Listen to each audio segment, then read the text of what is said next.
Rece, I know you're here for obviously Ohio State, Penn State, but we got to ask at least about the Michigan situation. Sure, yeah. Is that kind of thing something you've heard of happening other places, or is this like a completely unheard of that a team would be accused of scouting in person? No, not completely unheard of. I think what has happened is when they changed the rule in the mid-90s to disallow in-person scouting, then it became sort of a forbidden, taboo thing to do. It's clearly against the rules, and if proven to be true, it's over the top, and you can't do it. There's no doubt about that. But sign stealing goes back forever. We were at Texas, Oklahoma a couple of weeks ago, and Darrell Royal was so mad at Barry Switzer over the allegations that Barry and Larry Lacewell had sent spies to Texas practice to scout them and steal their signs, that Gerald Ford, the president of the United States, the leader of the free world, was there between them, and he couldn't get them to acknowledge each other.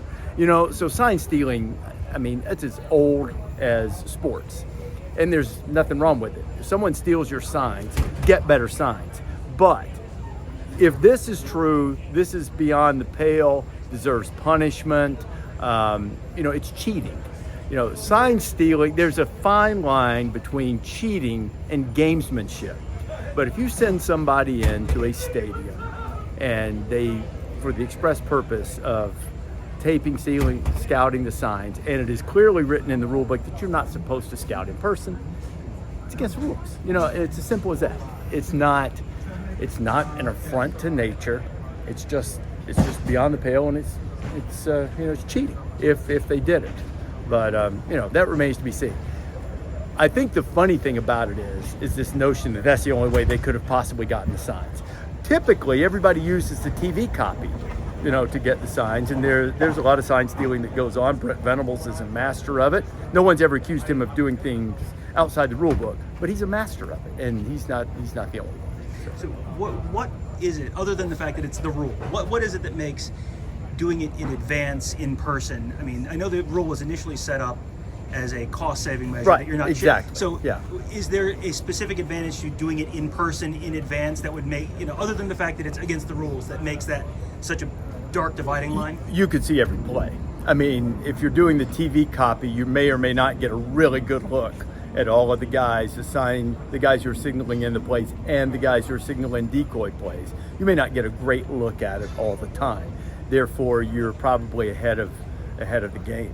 I'll give you an example. This goes on in all level of sports. My son played college baseball at Princeton and at Duke, and when he was at Duke, we were playing William & Mary, and they had the system where they had a number system. They signaled in the pitches. Well, William & Mary decoded it because they saw they from the dugout they saw how a guy was marking off which column they were marking off numbers, and they figured out what it was, and they gave our pitchers a hard time for a little while until we figured it out.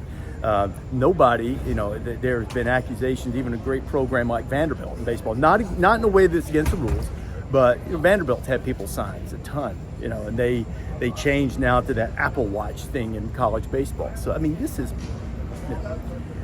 the difference is if you're in person in the stadium and you've got your iPhone out, you can get every one of them, go back against the game tape and figure out what it was.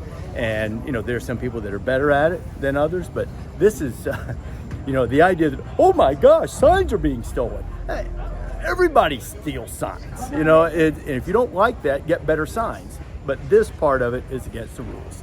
All right, so now we got Ohio State, Penn State here coming up tomorrow. You think they've stolen each other's signs? Do you think there'll be signs at game day tomorrow, or Michigan fans come in and steal them all? I don't know. I'm going to guess you're going to see some signs behind you, yes.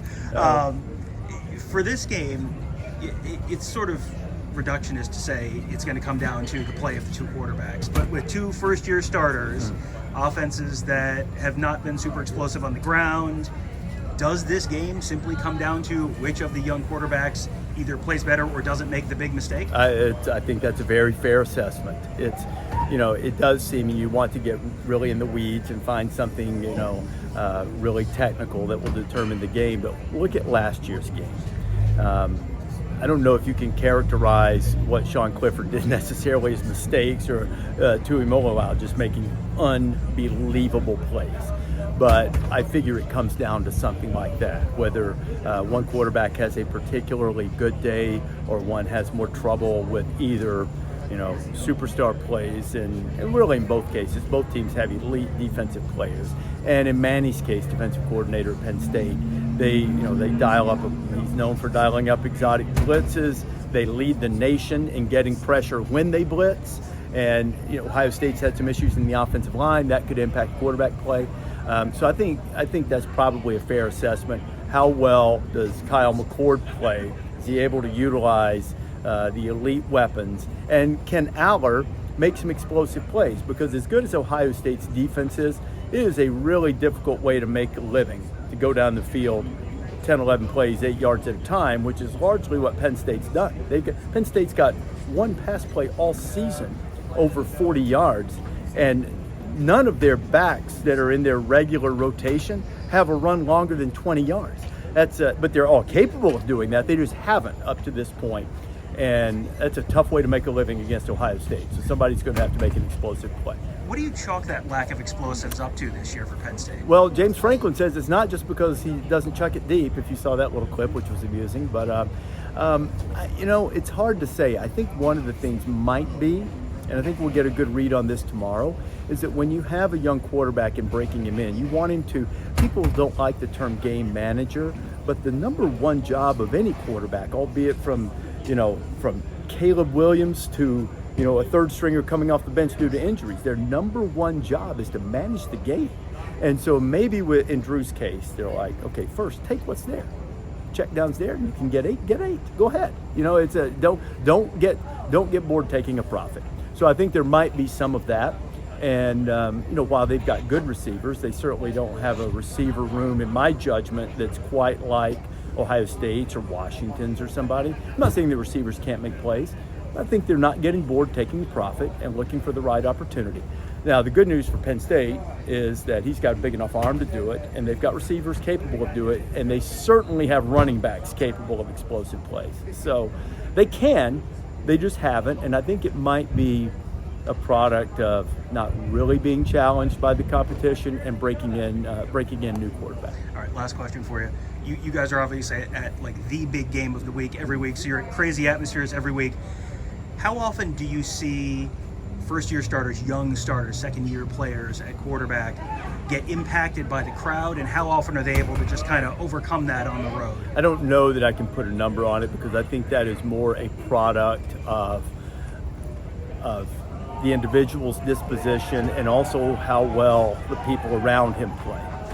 Because we do focus on the quarterback. It is the most important position. I've always said, if you think we're talking too much about the quarterback, let's talk about the quarterback some more, because if you don't have one, it'll tell on you. But it is important to have the people around him play well. And if they don't, it's obviously going to affect the way he plays. So I think it's more a question of the individual's disposition and the way the people around him play, more so than any extraneous, intangible thing just because it's a big crowd or a big stage. Thanks, Rece. Okay.